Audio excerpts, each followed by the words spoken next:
Our destinies are intertwined. Our success depends on the success of others, and our failure also depends on the failure of others.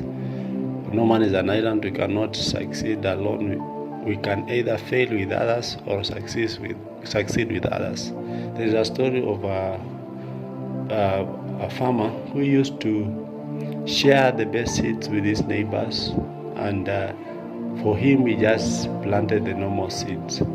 And when they grew up, or when they germinated, the neighbor's seeds seemed to be very strong, while the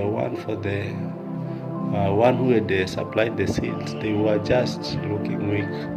But when the results or the outcome of the crops came out, when the harvest time came out, you find that there was no difference between the neighbor's harvest and the one who had given the seeds.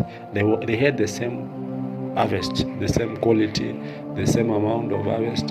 And then they came to ask, why do you share with your neighbors the good seeds while you plant the ones that are weak?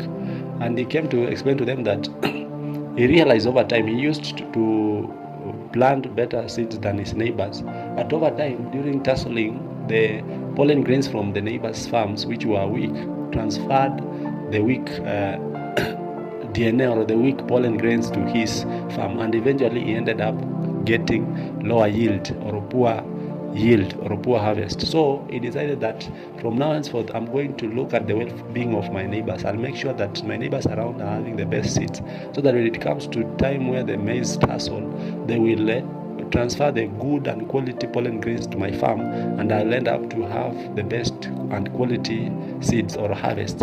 And that tells us that our destinies are dependent on others.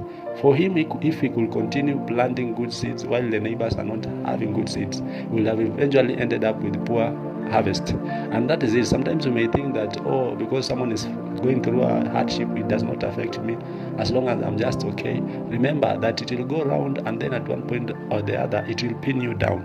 So it's better to help others, to say them the best in them, to see them succeeding, so that success or that excelling that they experience, it will finally come back to you.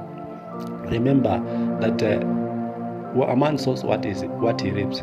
If you want good in others, you will finally find good in yourself. You'll always find good in your environment. When you read Jeremiah 29 verse 7, it says, pray for the city, or seek for the peace of the city in which I have caused you to dwell. For if it prospers, you may also prosper. And 1 Timothy chapter 2 verse 1 and 2 says that pray for the first of all kings and leaders and those in authority, so that we may lead